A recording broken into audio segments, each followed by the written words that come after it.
dinheiro com procuração em causa própria é o nosso assunto de hoje. Eu tenho certeza que nesse vídeo aqui você achará a solução para vários casos que você certamente acreditava que não teria como ganhar dinheiro. Se você nunca pensou em utilizar a procuração em causa própria, certamente é porque você não sabia que ela existia ou você não sabia como é que ela poderia ser utilizada. Meu bem, venho te comunicar que chegou a sua hora. Tá preparado? Então eu só vou pedir para poder você ficar aqui até o final, porque ainda hoje eu vou conseguir te mostrar um rol completinho de todos os 10. E eu disse 10 serviços que você poderá ofertar ao seu cliente. E por isso mesmo, obviamente, eu já presumo que você já esteja inscrito aqui no canal e que você já curtiu esse vídeo, né? Então antes, deixa eu lhe fazer uma pergunta e me responde aqui nos comentários. Você já ouviu falar sobre procuração em causa própria? Você já utilizou a procuração em causa própria? A partir de agora, eu vou te mostrar como parar de deixar dinheiro na mesa e utilizar a procuração em causa própria para poder solucionar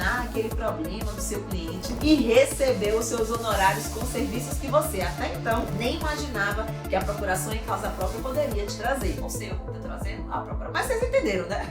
Vamos por parte. A procuração em causa própria é a regra, Gabriela? Não, gente. Ela é exceção. Por quê? Exatamente porque o objetivo dela é fazer com que o mandatário ele possa transferir o bem para si. Como assim? Espera que eu vou simplificar, tá? Eu desenharei a situação junto com vocês. Vamos? Tá bom. Pedro, ele vende o imóvel para Carlos, tá? Pedro vendedor, Carlos comprador, através da procuração em causa própria. Aí Carlos, ele vai substituir Pedro no ato da assinatura da escritura pública de compra e venda. Ou seja, ele vai assinar como comprador e como vendedor. Entendeu, meu povo? Parece complicado, mas não é. Na verdade, é muito mais simples do que vocês estavam pensando. E agora você pode me perguntar, e quais as particularidades desse rolê? Né, Gabriela? Como é que funciona? O que eu tenho que me atentar? Bora lá! A procuração em causa própria é um contrato preliminar irrevogável de transmissão de direitos sobre bens móveis ou imóveis que permite ao mandatário transferir o bem para si. Na prática, a procuração em causa própria geralmente versa sobre direito imobiliário. Eu disse geralmente, certo? Contendo a quitação do preço e a transmissão da posse e direito. Agora, Gabriela, onde é que eu acho isso? Lá no artigo 685 do Código Civil, que diz o seguinte: se ligue, conferindo o mandato com a cláusula em causa própria, a sua revogação ela não terá eficácia, nem se extinguirá pela morte de qualquer das partes, ficando o mandatário dispensado de prestar contas e podendo transferir para si os bens móveis ou imóveis que vai ser objeto daquele mandato, obedecido, obviamente, às formalidades legais. Então, alguns de vocês podem dizer que já sabiam ou que já conheciam a procuração em causa própria, mas para você que não conhecia, é importante deixar claro o seguinte: eu vou optar pela procuração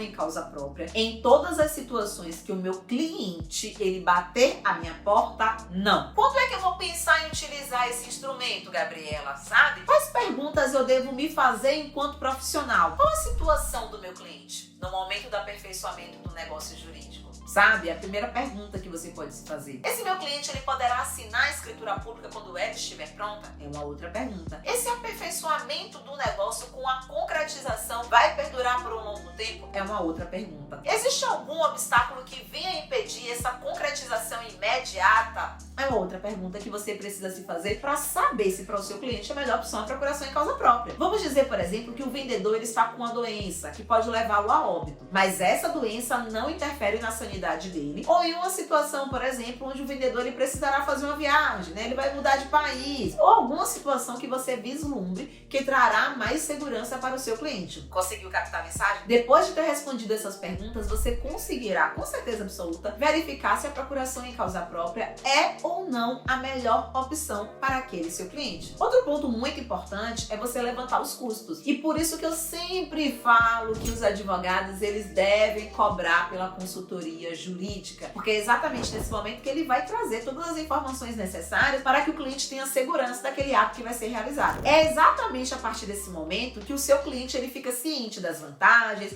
das desvantagens que vão ocorrer ao longo daquela situação. Uma outra dúvida que surge é o seguinte: será que que cabe ITBI ou ITIV no ato da confecção da procuração em causa própria? Vamos por partes, tá? Primeiro é importante destacar uma coisa que é muito lógica. A procuração em causa própria não é fato gerador de ITBI ou ITIV. Porém, fiquem atentos às regras municipais, porque infelizmente nós temos algumas prefeituras que cobram e existem inclusive previsões em alguns códigos de normas, tá? De cobrança de ITIV e ITBI para a procuração em causa própria. Outro ponto que você precisa analisar é quanto você precisa conhecer a necessidade real do seu cliente. Porque conhecendo a real necessidade dele, você consegue despertar para quais serviços poderão ser ofertados. Então vamos dizer, por exemplo, que o cliente ele te procura para poder você auxiliar ele juridicamente na realização da venda de um imóvel. Lembrando, nesse caso, que a atuação extrajudicial, o foco é um só: aumentar o rol de serviços prestados, para que você ganhe mais dinheiro com menos clientes. Não você ter 300 clientes que lhe paguem como se fossem 100. Sabe? Muito pelo contrário. Então vamos dizer que esse cliente ele te contratou para poder você confeccionar a promessa particular de compra e venda em relação àquele imóvel. E aí, durante a consultoria, você percebeu que no caso dele vale muito a pena você sugerir a procuração em causa própria, entendeu? Então vamos lá para os serviços extrajudiciais que você poderá gerar ali para ampliar o rol de serviços prestados. Vamos lá? Inclusive, pega logo papel e caneta e anota aí para poder você cobrar por cada um desses. Então, consultoria jurídica, obtenção dos documentos necessários, a due diligence imobiliária, a confecção da promessa particular de compra e venda, a confecção ou revisão da minuta da procuração em causa própria, o acompanhamento no dia da assinatura, confecção ou revisão da minuta da escritura pública de compra e venda desse imóvel, também o acompanhamento no dia da assinatura, o registro dessa escritura pública junto ao cartório de registro de imóveis. Conseguiram entender? Será que alguém aqui cansou só de me ouvir falar? Cansou agora, né? Que você ainda não colocou todo esse dinheiro no bolso. Conseguiu contar a quantidade de serviços que eu trouxe para vocês? Pois é. Então observe que você terminou de transformar um único serviço inicial que o seu cliente te contratou em quantos serviços? Em um rol de serviços que podem ser prestados de forma totalmente extrajudicial. E essa é a mágica do extrajudicial. Então assim, às vezes o foco é tanto na procura de novos clientes, mas muitas situações o cliente ele bate a sua porta e você sequer sabe ganhar dinheiro com esse cliente. Tô mentindo?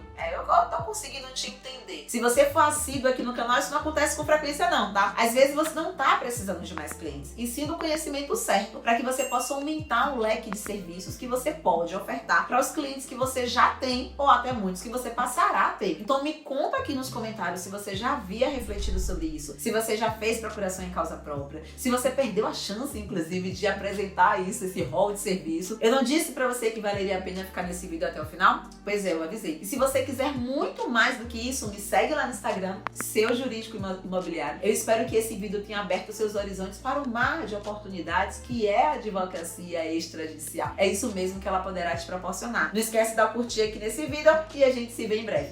Beijão!